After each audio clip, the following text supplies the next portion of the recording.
के question already discuss कर चुके हैं। अगर तुसी हाले तक बच्चे unit number 6, unit number 7, unit number 8 हाले तक कंप्लीट नहीं किया तो डिस्क्रिप्शन बॉक्स ओपन करो, दे अंदर बच्चे तुहानू सारे लिंक्स जिहड़े आ सीरीयल ऑर्डर दे विच मिल जाणगे। जिन्नी भी बच्चे मैं तुहानू तैयारी करवा रही हूँ वो तुहाडे मार्किंग स्कीम के अकॉर्डिंगली चल रही है। लाइक पहला 1 मार्क्स के क्वेश्चन कर दी सेम यूनिट के, लाइक 6th 9th यूनिट आप कर रहे हैं। सो पहला 1 मार्क्स के क्वेश्चन डिस्कस किए, दैन 2 मार्क्स के, दैन 3 मार्क्स के। सो जिदा 5 मार्क्स का क्वेश्चन बच्चे सिर्फ और सिर्फ ऑप्टिक्स के विचों आएगा, असी वो सारे जड़े डिस्कस कर चुके हैं। ऑप्टिक्स भी बच्चे मैं 2 तरीके नाल करवाई है, एक रे ऑप्टिक्स और एक वेव ऑप्टिक्स। ऑलरेडी जी थोड़ी ऑप्टिक्स है वो काफ़ी ज़्यादा लेंथी है, सो बच्चे कहते हैं कि मैम असीं कुछ स्किप कर सकते हैं कि नहीं कर सकते, तो वेव ऑप्टिक्स नूं तुसीं थोड़ा जिहा निगलैक्ट कर सकते हैं। सो प्रॉपर जी बच्चे तुहानूं गाइडेंस प्रोवाइड की जा रही है। सो अगर तुसी बच्चे मेरी वीडियोस ही देख के सारे क्वेश्चन अच्छे तरीके ना प्रिपेयर करके जाने हैं तो डेफिनेटली बच्चे 30 आउट ऑफ 35 मार्क्स जेडे आ जाएंगे। बट बी श्योर कि हर एक चीज़, हर एक जो कंसैप्ट आ क्रिस्टल क्लियर होने चाहिए। कोई भी तरह का किसी भी तरीके का बच्चे कोई भी डाउट थानू नहीं होना चाहिए। सो लेट्स स्टार्ट। इस वीडियो के बच्चे असं 9th यूनिट करने जा रहे हैं इलैक्ट्रॉनिक डिवाइसेस एंड 2 मार्क्स के क्वेश्चन डिस्कस करांगे। सो वीडियो के लास्ट के विच बच्चे जिन्नी भी टेस्ट सीरीज अपनी चल रही है थानू वीडियो के बिल्कुल लास्ट तक जो तुम एंड तक देखते हैं तो लास्ट के अंदर थानू क्वेश्चन पेपर मिल जाएगा। क्वेश्चन पेपर बच्चे सेल्फ असेसमेंट टेस्ट है, इट मीनस तुम अपना टेस्ट खुद ले सकते हैं, अपना टेस्ट जोड़ा खुद चेक कर सकते हैं। नाल ही वीडियो के क्वेश्चन जिदा ही प्रोवाइड किए जाएंगे, थानू बच्चे आंसर्स जोड़े नाल ही मिल जाएंगे। तुसी वीडियो को पॉज करके अपना टेस्ट अटैम्प्ट कर सकते हैं। दैन जिदा ही टेस्ट कंप्लीट होता है, लाइक 15 या 20 मिनट्स का बच्चे टेस्ट होता, दैन तुसी अपनी वीडियो दोबारा देख के अपने जो आंसर्स है दोबारा चेक कर सकते हैं। इस तरीके बच्चे रिवीजन भी बहुत अच्छी तरीके हो जाएगी, टेस्ट भी हो जाएंगे, पेपर लिए तुसी तैयार भी हो जाएंगे।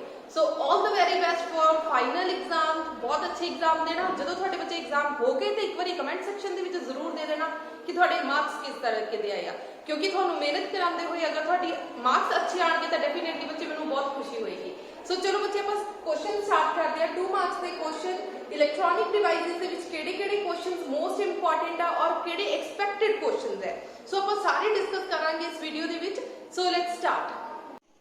सो बच्चे क्वेश्चन आप स्टार्ट करते हैं। How is a PN junction diode form? PN junction किस तरीके ना बनता है? Depletion layer and barrier potential, this is most important question. बच्चे ये बहुत अच्छे तरीके ना प्रिपेयर करना है कि डिप्लेशन लेयर की है और पोटेंशियल बैरियर की है। ये 1 मार्क्स का क्वेश्चन भी आ जाता और 2 मार्क्स का क्वेश्चन भी जोड़ा पूछ लिया जाता है। दैन जोड़ा explain with the help of a diagram how depletion layer and potential barrier are formed in a junction diode. So किस तरीके बनता, इतने डेफिनेशन नहीं पूछी गई, इत्थे पूछा गया है डायग्राम ड्रॉ करो और उहदे नाल एक्सप्लेन करो कि depletion layer and potential barrier किस तरीके बनता है। सो बच्चे नेक्स्ट देख लो, distinguish between electron and hole which is less important question. A P type semiconductor has a large number of holes but still it is electrical neutral. बच्चे ये important question है कि पी टाइप सैमीकंडक्टर है वो large number of holes होने के बावजूद जोड़ा इलैक्ट्रिकल न्यूट्रल होंदा इनू एक्सप्लेन करना है तुसी। नैक्सट बच्चे जो क्वेश्चन है वो न्यूमैरिकल की फॉर्म के विच आ, सो तुसी इदां दे हल्के फुल्के न्यूमैरिकल्स बच्चे करके जाने आ। Why is the semiconductor damage by a strong current? अगर असी एक स्ट्रोंग करंट देने तो सैमीकंडक्टर जो डैमेज हो जाता है, उसका रीजन दसना कि क्यों डैमेज होता है। What is doping is the most important question, ये मैथड्स बच्चे मोस्ट इंपॉर्टेंट है। Then discuss the action of PN junction diode in a reverse bias arrangement, so this is also most important question. Next question है बच्चे photo diode. Photo diode also important है but not so much important but important है। Next है how does conductivity of a semiconductor changes with rise in temperature, this is also most important. So बच्चे semiconductor का भी आ सकता है, metals का आ सकता, नॉन मैटल्स का आ सकता है कि अगर असी कंडक्टिविटी जी चेंज होएगी किद्दां चेंज होएगी अगर असी टैंपरेचर नूं राइज करते हैं। Next is difference between N type and P type semiconductor, this is most important question. Next question भी बच्चे इंपॉर्टेंट है with the help of circuit diagram explain V I characteristics of P N junction. जो भी we I characteristics की गल की जाती it मीनस तुसी ग्राफ के नाल एक्सप्लेन करोगे। क्लीयर हो गया? प्रॉपर डायग्राम बननी चाहिए है, प्रॉपर ग्राफ होना चाहिए है और थ्योरी के अंदर तुसी हर एक चीज़ जी बहुत अच्छे तरीके नाल एक्सप्लेन की होनी चाहिए है। नेक्स्ट है बच्चे व्हाट इज रेक्टिफायर। जो रेक्टिफायर है एक्सप्लेन आएगा तो बच्चे 3 मार्क्स आएगा। सम टाइम ਜਿਹੜਾ रेक्टिफायर फुल वेव रेक्टिफायर और हाफ वेव रेक्टिफायर ਦਾ प्रिंसीपल ਦੇ ਨਾਲ सिर्फ डायग्राम आ ਜਾਂਦੀ ਆ। सो बच्चे ਤੁਸੀਂ ਜਿਹੜਾ ਆ दोनों तरीके ਨਾਲ प्रिपेयर कर लेना 2 मार्क्स ਦੇ ਲਈ भी और 3 मार्क्स ਦੇ ਲਈ भी। क्लियर हो गया जी। नेक्स्ट आ state the merits and demerits of semiconductor device, मतलब एडवांटेजेस लिखनी है और डिसएडवांटेजेस लिखनी है। अगर बच्चे 2 मार्क्स का क्वेश्चन आता है तो 3 पॉइंट्स एडवांटेजेस लिख दो और 3 पॉइंट्स डिसएडवांटेजेस मतलब कि डीमैरिट्स लिख दो। Next question is define hole, what are its characteristics. So ये लैस इंपॉर्टेंट क्वेश्चन है बट तुसी अच्छी तरीके ना प्रिपेयर करके जाना बिकॉज इस चैप्टर चो बच्चे 2 क्वेश्चन आएंगे। थियरी क्वेश्चन कितने आएंगे 2 क्वेश्चन। नेक्स्ट आ जाओ what is solar cell, how it's work and it's uses. बच्चे सोलर सेल दी थानू मेरे यूट्यूब चैनल के उपर कोई वीडियो नहीं मिलेगी क्योंकि ये मैं थानू होमवर्क दिता सी। काफ़ी स्टूडेंट्स पूछते हैं कि मैम अगर सिर्फ थोड़े चैनल तो असी क्वेश्चनस कर लैंने कि साडे मार्क्स अच्छे आएंगे। बच्चे डेफिनेटली आएंगे। हुण असी रिवीजन कर रहे हैं, रिवीजन के अंदर कोई भी क्वेश्चन अगर मैं नहीं भी करवाया होया लाइक इस तरीके के सोलर सेल हो गया, द वर्किंग हो गया, होल्स हो गया, बच्चे ये छोटे छोटे क्वेश्चनस आ ਜਿਹੜੇ कि तुसी अपने ਵੱਲੋਂ करने सी, मतलब तुसी खुद कर सकते हैं। सो अपनी हुण रिवीजन चल रही है, रिवीजन के अंदर थोड़े हर एक तरह के जोड़े क्वेश्चन आ वो कवर हो जाएंगे। सो बिल्कुल भी घबराने की जरूरत नहीं है। जिन्ने क्वेश्चन बच्चे मैं करवा रही हूँ बहुत अच्छे तरीके ना प्रिपेयर करना, डेफिनेटली बच्चे full out of full marks आएंगे। नेक्स्ट आ जाओ N type semiconductor and P type semiconductor. This is also most most most important question. बच्चे 2 मार्क्स के लिए भी इंपॉर्टेंट है और 3 मार्क्स के लिए भी इंपॉर्टेंट है। अगर 2 मार्क्स के विच आंदा तो 4 पॉइंट्स लिख दो, 3 मार्क्स के विच आंदा तो 6 पॉइंट्स लिख दो। Next is explain N type semiconductor. अगर ये 3 मार्क्स के विच आंदा तो बच्चे with the help of diagram properly explain करके आओ। अगर 2 मार्क्स के विच आंदा है तो ट्राई करो थोड़ी जी थियोरी घटा दो बट डायग्राम जरूर बना के आओ नाल। सो यदि डायग्राम बच्चे जिस तरीके ना तुसी ऑलरेडी बनाना सीखिया होया है उसी तरह बनाओ। फॉर एग्जाम्पल जी यदि डायग्राम आ बच्चे मैं इस तरीके ना बनवाई हुई है। आ वाली डायग्राम ज़्यादा स्टैंडर्ड लगती है, देखने च सोहनी लगती है और कह लो कि अट्रैक्टिव है। ठीक है। सो डायग्राम जी है उस तरीके की बनाना। सिमिलरली पी टाइप सेमीकंडक्टर है और पी टाइप सेमीकंडक्टर के लिए जी तुसी डायग्राम आ वो आ वाली ड्रॉ करके आओगे। क्लियर हो गया जी। सो किसी तरीके की बच्चे कोई भी कन्फ्यूजन हो रही है तो जरूर पूछते जाना नाल दी नाल। क्लियर हो गया। सो ये सी बच्चे साडे 2 मार्क्स के क्वेश्चनस जिहड़े तुसी बहुत ज़्यादा अच्छे तरीके ना प्रिपेयर करना है। Discuss formation of P N junction. So बच्चे ये भी इंपॉर्टेंट है 2 मार्क्स के लिए। सो इस बुक दे विच बच्चे पॉइंट्स दे नाल पर्टिकुलर पॉइंट्स बना के लिखा होया ताकि किसी तरीके की कोई कन्फ्यूजन ना हो, ईजीली जिहड़ा है तुसी इहनूं लर्न कर पाओ। नेक्स्ट है discuss forbidden forward and reverse bias P N junction diode. So बच्चे अगर 2 मार्क्स का यही कला क्वेश्चन आ सकता लाइक रिवर्स वाइज पूछ लिया जाए या फॉरवर्ड। अगर पूरा कंबाइन करके पूछा गया इट मीनस कि 3 मार्क्स का क्वेश्चन होएगा। Next is what is Zener diode and how a Zener diode act as a voltage stabiliser. This is the most most most important. So बच्चे इनू तुसी बहुत अच्छी तरीके ना प्रिपेयर करना, डायग्राम बहुत अच्छी तरीके नाल प्रिपेयर करनी है। हुण नेक्स्ट आ जाओ write a short note on photo diode and LED. So बच्चे ये टॉपिक भी आ वाला टॉपिक भी बच्चे थानू मेरे यूट्यूब चैनल के उपर नहीं मिलेगा। सो बच्चे जिद्दां इत्थे मैथमैटिकल पोर्शन लिखा होया आ वाली चीज़ लिखी हुई है तुसी इहनूं स्किप कर सकते हैं। तुसी सिर्फ उहदी डेफिनेशन लिख सकते हैं, डायोड बना के आ सकते हैं, ग्राफ भी जरूरत नहीं है। सो 2 मार्क्स के लिए जिन्ना सफिशिएंट है उन्ना तुसी लिख सकते हैं। लाइक डायग्राम बनाती, यूजेस लिखते, एलईडी की चीज़ आ, डेफिनेशन आ सकती है बच्चे, फुल फॉर्म आ सकती है। गैलियम आर्सैनिक नाल दे बच्चे काफ़ी ज़्यादा क्वेश्चनस पूछे जाते हैं भी यही क्यों यूज़ किया जाता एक्सैक्ट्रा एक्सैक्ट्रा। सो ਇਹਦਾ बच्चे तुसी ग्राफ बना के आ सकते हैं तो एलईडी कित्थे यूज़ करते हैं वो बना के आ सकते हैं। Next is a most important for 3 marks. So बच्चे आप 3 मार्क्स के क्वेश्चन में डिस्कस करांगे। Last one is difference between metal insulator semiconductor on the basis of band theory. So बच्चे एक क्वेश्चन 2 मार्क्स विच भी इंपॉर्टेंट आ, एक क्वेश्चन 3 मार्क्स के लिए भी इंपॉर्टेंट आ। सो बहुत केयरफुली बच्चे तुसी इहनूं लर्न करना है, इहदियां डायग्राम्स बहुत केयरफुली जिहड़ियां तुसी बनाणियां आ और ये इंपॉर्टेंट क्वेश्चन है। ठीक है जी। सो बहुत अच्छी तरीके नाल तुसी इहनूं प्रिपेयर करना है। तो अज की इस वीडियो के बच्चे असी इलैक्ट्रॉनिक डिवाइसिस के 2 मार्क्स के क्वेश्चनस डिस्कस किए। सो 2 मार्क्स के बच्चे थोड़े एग्जाम के अंदर 2 क्वेश्चन आएंगे। सो जिन्ने भी बच्चे तुहानूं वीडियो के अंदर क्वेश्चनस करवाए गए आ उन्होंने बहुत ज़्यादा अच्छी तरीके नाल प्रिपेयर करना है। कोई भी क्वेश्चन स्किप करके नहीं जाना।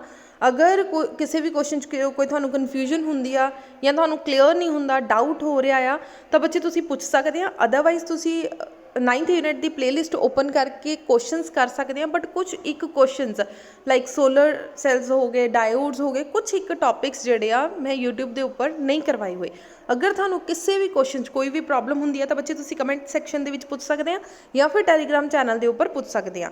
हुण बच्चे स्टार्ट होएगा तुहाडा सैल्फ असैसमेंट टेस्ट। सो बच्चे टेस्ट तुसीं पूरा ईमानदारी नाल करना है। जिन्ने पर्टिकुलर टाइम दे विच किया गया है उन्ने ही टाइम दे विच करना है। आफ्टर टेस्ट अगर तुसीं ईमानदारी नाल टेस्ट किया है तो प्लीज़ कमेंट सैक्शन दे विच अपने मार्क्स जरूर दसना, क्योंकि तुहाडे मार्क्स देख के बच्चे अटैम्प्ट कर रहे हैं। सो खुशी हुंदी आ। चाहे टैलीग्राम ते दस देना, चाहे कमेंट सैक्शन दे विच दस देना, जिद्दां तुहानूं कंफर्टेबल लगे। सो बच्चे स्टार्ट करन लगे हां टेस्ट। जदों तुसीं टेस्ट देखोगे तो क्वेश्चनस उतार लेना और वीडियो पॉज कर लेना। सो बच्चे टेस्ट स्टार्ट करांगे यूनिट 9 का। टोटल 10 मार्क्स का बच्चे थोड़ा टेस्ट आ। Each question carries 2 marks. So 5 question है, 5 क्वेश्चन से बच्चे हर एक क्वेश्चन के 2-2 मार्क्स आ। थोड़े को टोटल 15 मिनट्स है। 15 मिनट्स के विच जिहड़ा तुसीं अपना टेस्ट कंप्लीट करना। हुण चाहे बच्चे तुसीं स्क्रीनशॉट लै लो, चाहे अपने क्वेश्चनस नूं नोट डाउन कर लो। नोट डाउन करन तो बाद बच्चे वीडियो नूं इत्थे ही पॉज कर देना और अपना टेस्ट जिहड़ा आ आफ्टर मतलब 15 मिनट के कंप्लीट करके आफ्टर 15 मिनट्स तो बाद बच्चे वीडियो ऑन करना। तुहानूं जिहड़े आंसर्स आ इस ही वीडियो के अंदर मिल जाएंगे। सो बी ऑनेस्ट। ऑनेस्टी ना टेस्ट दोगे तो बच्चे डेफिनेटली पेपर के अंदर अच्छे मार्क्स आएंगे। अगर क्वेश्चन देख के हुणे ये आंसर्स देख लूँगे और कहोगे सानू साडा टेस्ट हो गया या साडी अच्छी तैयारी होगी, तो बच्चे इदा पेपर की तैयारी नहीं होएगी। सो हुण स्टार्ट करते हैं बच्चे अपने आंसर्स कि ये आंसर्स की होणगे। सो वीडियो ने इत्थे ही पॉज कर दो, क्योंकि इस तो अगे बच्चे तुहानूं आंसर्स दिखणगे स्क्रीन के उपर। So let's start. What do you mean by doping? Doping की चीज़ है? Doping is the process of adding impurity to a pure semiconductor deliberate is known as doping. जो असी प्योर सैमीकंडक्टर के अंदर जी कोई भी इंप्योरिटीज़ ऐड करते हैं उन्होंने की बोलते हैं? Doping. Next is Fermi level. Fermi level की होंदा? Highest energy level occupied by an electron at 0 kelvin. जो 0 कैलविन के उपर बच्चे हाईएस्ट लैवल जो ऑक्यूपाई कर लिया जाता है, सो उन्होंने उस लैवल नूं की बोलिया जाता है? Fermi level. Next is Fermi energy. हुण फर्मी एनर्जी की चीज़ आ? The energy corresponding to the highest filled energy level. Highest filled energy level तक जाने के लिए सानू जो एनर्जी चाहिए आ उस एनर्जी नूं असीं की बोलते हैं? Fermi energy. Next is energy gap. हुण एनर्जी गैप की आ? सानू पता बच्चे जदों असीं डायग्राम्स बनाने आ तो साडे कोल 2 बैंड आते हैं। एक हुंदा आ वैलेंस बैंड और second one is a conduction band. दोनों के विचकार जो गैप हुंदा आ that gap is known as a forbidden energy gap. Then second question ते आ जाओ बच्चे। सैकेंड क्वेश्चन की आ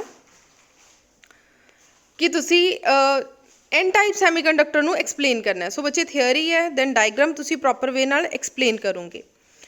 नैक्सट थर्ड क्वेश्चन बच्चे एक बार चैक कर लेने। थर्ड क्वेश्चन आ how does the thickness of the depletion layer in a PN junction diode varies with increase in reverse bias. अगर असी रिवर्स वाइज के अंदर टैंपरेचर नूं इनक्रीज कर दिंदे आ तो थिकनेस ऑफ डिप्लेशन लेयर नूं की होएगा? सो बच्चे बहुत इंटरस्टिंग क्वेश्चन है, इंपॉर्टेंट क्वेश्चन भी है। Thickness of the depletion layer is increased with increase in a reverse bias. Reverse bias के अंदर जी डिप्लेशन लेयर आ वो इनक्रीज हो जाती है।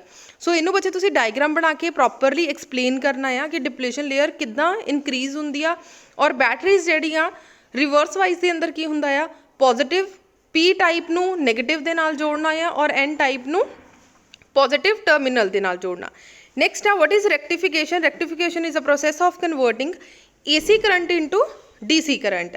दैन बच्चे डायग्राम बोली गई है कि डायग्राम प्लॉट करनी है। सो डायग्राम बिल्कुल नीट एंड क्लीन होनी चाहिए, पेंसिल और स्केल के नाल बनी होनी चाहिए। Last one is avalanche breakdown. Otherwise बच्चे एक क्वेश्चन जोड़ा है जो असी जिनर ब्रेकडाउन करते हैं, जिनर डायोड वाला आर्टिकल करते हैं, वो अंदर जिनर ब्रेकडाउन आता, नी वोल्टेज आता, वो अंदर ही थोड़ा एवरेज ब्रेकडाउन आता। सो लैस इंपॉर्टेंट क्वेश्चन है। अगर तुहानूं इहदी वर्डिंग याद नहीं होंदी तो तुसीं स्किप करके जा सकते हैं।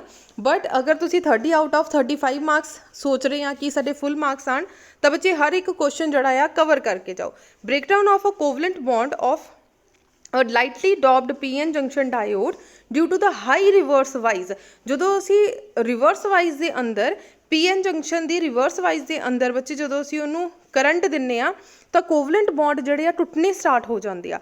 ਜਦੋਂ ਕੋਵਲੈਂਟ ਬੌਂਡ ਬਹੁਤ ਜ਼ਿਆਦਾ ਟੁੱਟ ਜਾਂਦੇ ਆ ਉਹਨੂੰ ਅਸੀਂ ਬੋਲ ਦਿੰਦੇ ਆ ਐਵੇਲਾਂਚ ਬ੍ਰੇਕਡਾਊਨ।